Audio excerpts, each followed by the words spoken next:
सोचिए, 30 लाख लोग भगवान सूर्य को जल देने के लिए एक साथ नदी में उतर जाएं तो 5 करोड़ लोग एक साथ प्रचंड जय घोष के साथ हर हर महादेव का जयकारा लगाएं तो, और 30 करोड़ लोग एक टेंट सिटी में 45 दिनों के लिए एक साथ ठहर जाएं तो आप इसे अजूबा ही कहेंगे ना, या फिर चमत्कार। नमस्कार, मैं हूं मनोज मुंतशिर शुक्ला और इस चमत्कार का नाम है महाकुंभ। ये जो दृश्य मैंने अभी आपको दिखाए, ये महाकुंभ की सिर्फ 2-4 झलकियां हैं। अपनी पूर्णता में महाकुंभ कैसा दिखता है, ये बताने के लिए मुझे बाबा तुलसीदास या वेदव्यास की वाणी चाहिए, जो मेरे पास नहीं है। 12 वर्षों की लंबी प्रतीक्षा के बाद महाकुंभ आता है, क्योंकि महाकुंभ कोई मैन मेड फेस्टिवल नहीं है। ये ब्रह्मांड के अनगिनत ग्रहों नक्षत्रों का दुर्लभ संयोग है। It's a rare alignment of the universe. Mahakumbh कब होगा, कहां होगा, ये हम नहीं, हमारा सोलर सिस्टम तय करता है। सन और जुपिटर तय करते हैं। जब सूर्य मकर राशि में और बृहस्पति वृषभ राशि में प्रवेश करते हैं, तब प्रयागराज में गंगा यमुना सरस्वती के त्रिवेणी संगम पर महाकुंभ आयोजित होता है। ये एक मेटाफिजिकल कॉस्मिक इवेंट है और इससे हमारी धरती का एक specific area directly cosmic energy से जुड़ जाता है, यानी डायरेक्ट कनेक्शन विद गॉड। ईश्वर तो कण कण में व्याप्त है, ये थ्योरी हम सब मानते हैं, लेकिन उससे डायरेक्ट कनेक्ट बना रहे, इसके लिए रेगुलर मंदिर भी जाते हैं। क्योंकि मंदिर वो बैंक हैं जहां हजारों वर्षों से प्रार्थनाएं जमा हो रही हैं। हम सुखी हों तो मंदिरों में प्रार्थनाएं जमा करें, और किसी संकट में हों तो अपने और अपने पितरों के जमा किए हुए पुण्य प्रताप को विथड्रॉ करें। यही सनातन का साइंस है। प्रयाग में होने वाले महाकुंभ का साइंस सरल शब्दों में समझाता हूँ। 1.5 महीनों तक दैवीय शक्तियों की सारी सैटेलाइट्स, उनके सारे सिग्नल्स संगम तट पर फोकस्ड रहेंगे। जो पुण्य यानी कॉस्मिक पावर्स अनगिनत तीर्थ यात्राओं और तपस्याओं के बाद प्राप्त होते हैं, वो सिर्फ संगम तट पर आने से और सूर्य को जल चढ़ाने से प्राप्त हो जाएंगे। बात इतनी सीधी, इतनी साइंटिफिक है। और श्रद्धा के इस विराट महोत्सव का शुभारंभ कैसे होता है?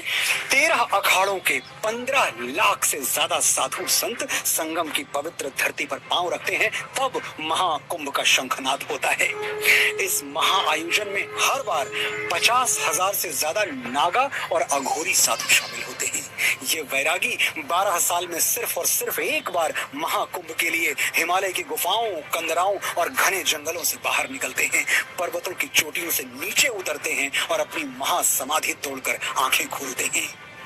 इन महात्माओं के दर्शन का पुण्य अगर महाकुंभ में नहीं कमाया तो शायद कभी न कमा पाए, क्योंकि ये महायोगी एक बार अपने पर्वतों पर वापस लौट गए तो लौट गए।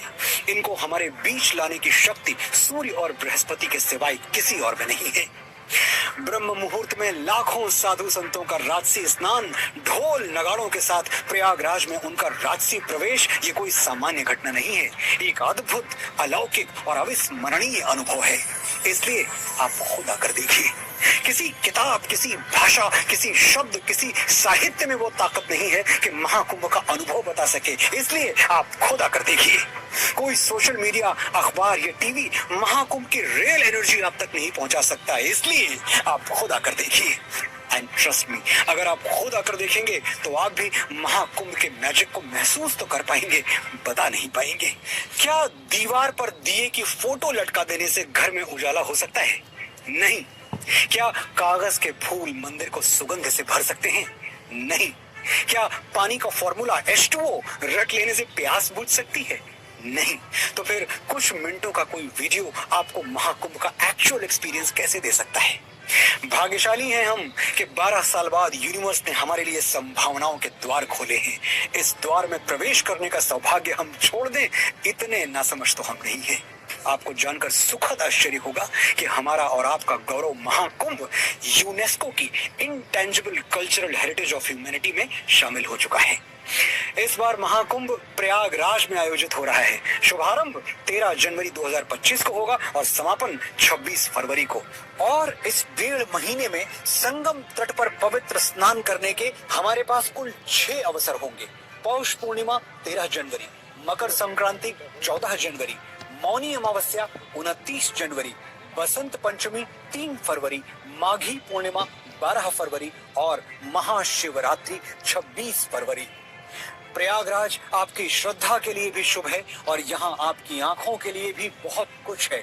त्रिवेणी संगम, राम घाट, गंगा आरती, मन कामेश्वर मंदिर, सरस्वती कूप, इलाहाबाद म्यूजियम, इलाहाबाद किला, स्वराज भवन, आनंद भवन, चंद्रशेखर आजाद पार्क और हजारों लाखों की संख्या में दीवारों पर उकेरी गई कलाकृतियां।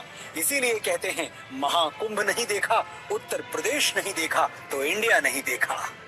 और अगर आपके मन में सुरक्षा और सुविधा को लेकर कोई दुविधा, कोई डाउट हो तो बता दूं कि उत्तर प्रदेश सरकार ने आपकी सिक्योरिटी और कन्वीनियंस के लिए वर्ल्ड क्लास फैसिलिटीज अरेंज की हैं। तो चिंता छोड़िए, चिंतन कीजिए, संगम के तट आपकी प्रतीक्षा कर रहे हैं।